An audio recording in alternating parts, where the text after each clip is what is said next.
Mga kwentong pambata ng mga Ingles. Si Prinsesa Grace. Noong unang panahon, habang nagtatakbuhan at namumulot ng mga avocado ang mga squirrel sa malagong hardin ng Royal Garden ng Niara, doon magsisimula ang ating kwento. Ang kwento ni Prinsesa Grace. Noong araw din na yon, naupo ang prinsesa sa harap ng bintana. Tinitingnan ang nagagandahang mga bulaklak habang pinipintahan ng araw ang maganda niyang balat. Sa pintuan, naroon ang pinsan niyang si Stacy. Galit na pinagmamasdan si Grace. Si Prinsesa Grace ang pinakamabait, pinakamagalang at pinakamapagmahal na tao sa buong kaharian. Habang si Stacy ang kabaliktaran ni Prinsesa Grace. Galit na galit siya sa prinsesa. Kahit na ang mga magulang ng prinsesa ang umampon sa kanya, inalagaan siya ng mga ito at minahal na parang tunay nila siyang anak. Ang totoo, ang pagmamana ni Grace sa trono ng reyna balang araw ang talagang nakapagpapagalit sa kanya.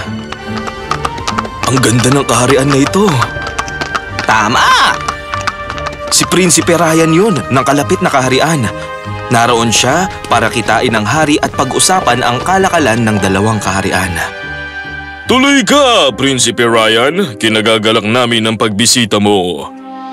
Pinakilala ng hari sina Grace at Stacy kay Ryan. At sa kanila sinimulang pag-usapan ang kalakalan.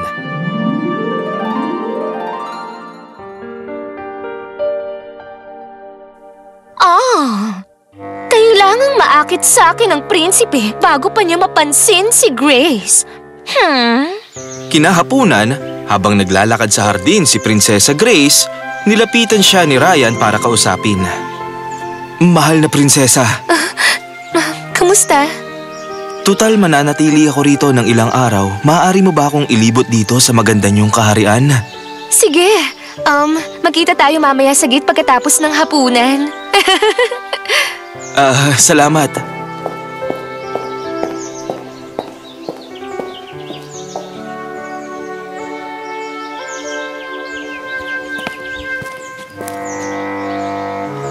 Nawala na ang init mula sa sikat ng araw habang papalubog na ito sa kalangitan. Bakit ba ako kinakabahan? Kalmado lang dapat, di ba? Tama! Sakay na! Dinig na dinig ang karwahe sa buong kaharian habang binabalot ng dilim ng gabi ang liwanag ng hapon.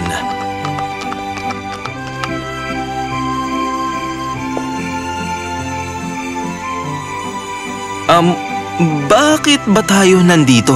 May ipapakilala ako sa'yo. Oh! Halika!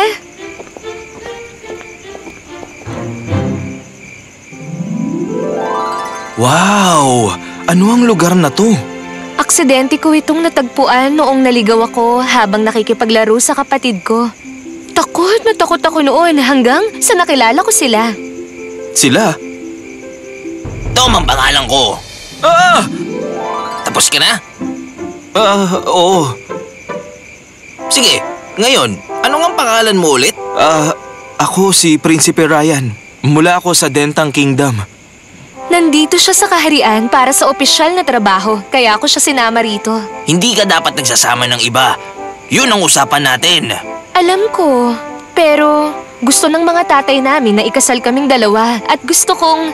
Teka, ano? Oo, narinig ko ang usapan nila noong huli siyang bumisita. Matalik na kaibigan ko naman itong si Tom. Gusto ko sanang makilala niyo ang isa't isa bago man lang tayo ikasal. Oh, pero wala naman nagtatanong sa akin kung gusto ba kitang pakasalan. Halata naman sa mga mata mo na gusto mo ang prinsesa. Tama! Nagsasalitang squirrel? Tayo na! Whee! Oh, anong ganda ng kinalabasan ng gabi na yon.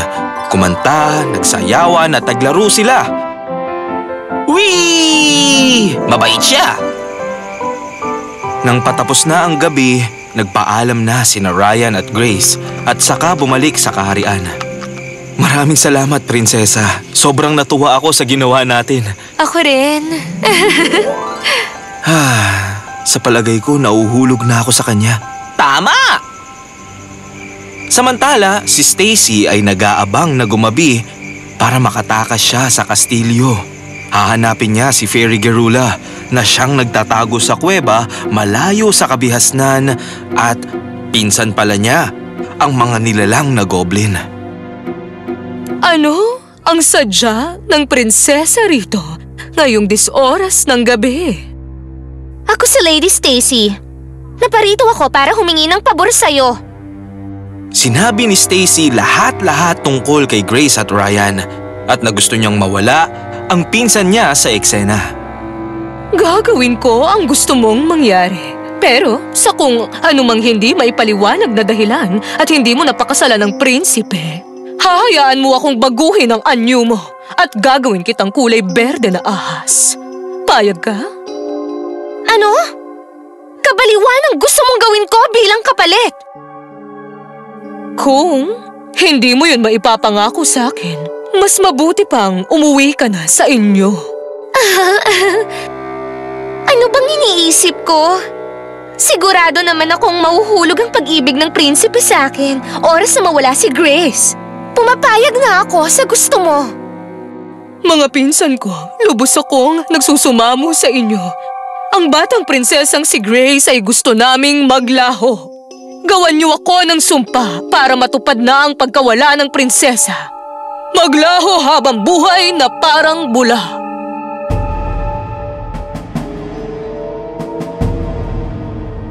Mabait sa amin si Grace. Hindi siya ang ating kalaban. Kaya naman, hindi namin siya sasaktan. Hindi ngayon o magpakailanman. Masyadong mabait ang mga gnome. Ayaw nilang saktan si Prinsesa Grace. Pero meron pa akong ibang paraan. Magic Orb, makinig ka sa akin. Baguhin mo ang anyo ni Grace at gawin mo siyang kawawang tupa sa loob ng 1 taon. Hayaan mo siyang manghina. Hayaan mong mahanap siya ng isang leon habang natutulog. Maaari mo siyang gawing tao ulit kung makakasama niya ang leon sa loob ng 1 taon.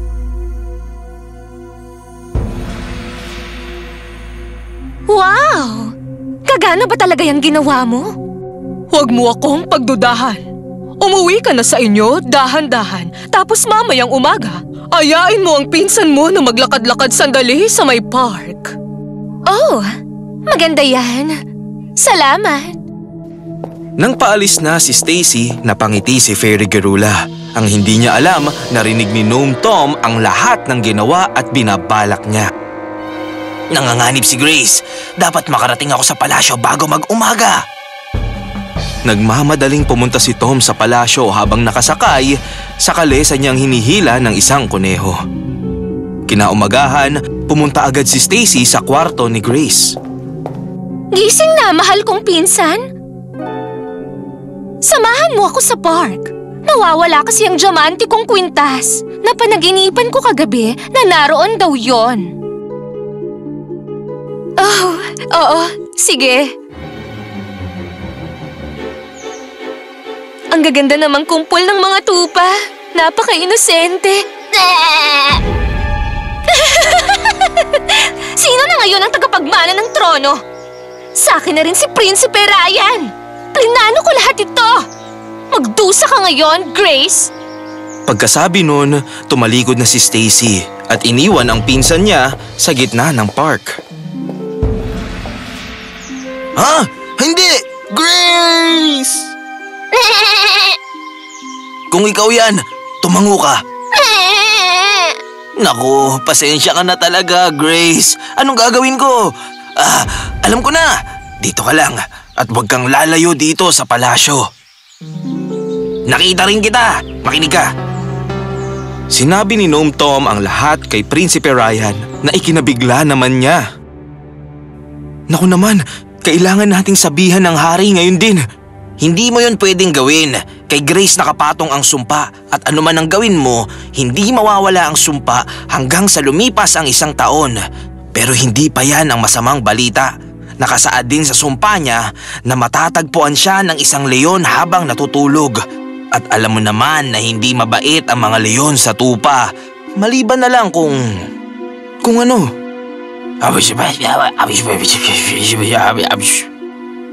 Umalis ng palasyo si Grace, kasama si Gnome Tom hanggang sa kakahuyan.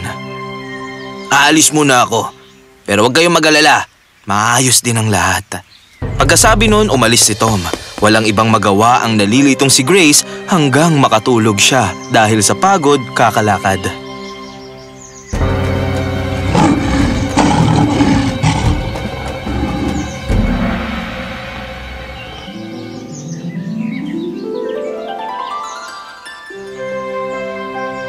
Kakaiba man, ngunit maganda naman ang pagsasama ng leon at ng tupa.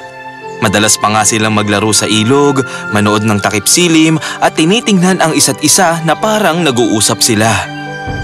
Doon naman sa palasyo, nag-aalala na ng husto si Stacy dahil ilang buwan na ang nakalipas, hindi pa rin niya nahahanap si Prinsipe Ryan.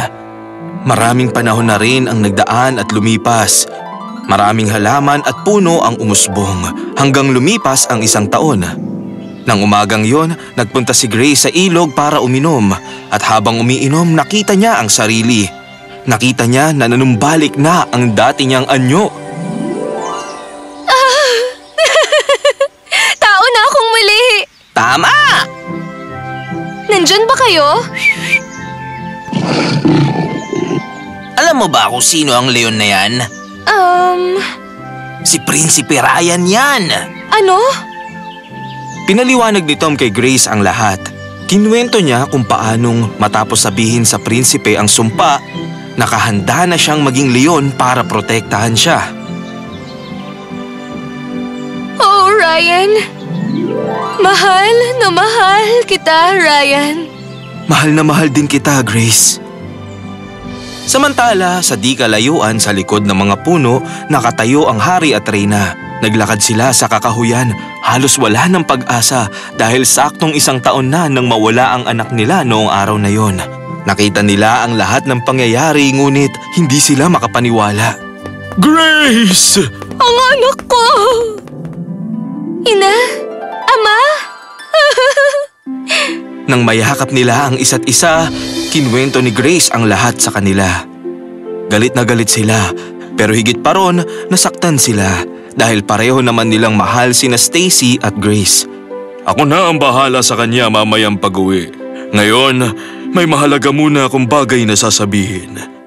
Ikaw, Prinsipe Ryan, alam ko namang mabuti kang tao noon pa. Pero ang sakripisyo mo, hindi matatawaran. Ang totoo niyan, matagal na rin naming pinag-uusapan ng ama mo na… Alam na po namin. Oh, talaga? Kung ganun, anong masasabi ninyo? Magpapakasal kami. Doon sa palasyo, naging ahas na si Stacy ayon sa napagkasunduan.